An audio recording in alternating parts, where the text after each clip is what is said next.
আল্লাহ যে নারীকে ভালোবাসেন তাকে 4টি কষ্ট দেন। আপনি কষ্টে আছেন, তার মানে এই নয় যে আল্লাহ আপনাকে ভালোবাসেন না। আপনি কষ্টে আছেন, এটা হচ্ছে আল্লাহ আপনাকে ভালোবাসেন। এটা বোঝার অন্যতম লক্ষণ। আপনি কষ্টে থাকতেই বুঝবেন আল্লাহ তাআলা হয়তো আপনার গুনাহ মাফ করছে অথবা আপনার মর্যাদা বৃদ্ধি করছে। অর্থাৎ নারীদের জীবনে যদি এই 4টি কষ্ট থাকে তাহলে বুঝে নেবেন আল্লাহ আপনাকে ভালোবাসেন। 1 নম্বর হচ্ছে মানুষের অন্যায় সমালোচনা।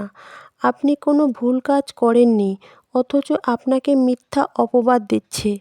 2 নম্বর হচ্ছে স্বামী বা পরিবারের অবহেলা।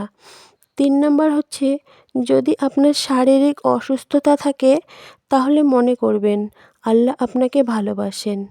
4 নম্বর হচ্ছে যদি আপনার রিজিক কম থাকে অর্থাৎ আপনার খাবার কম।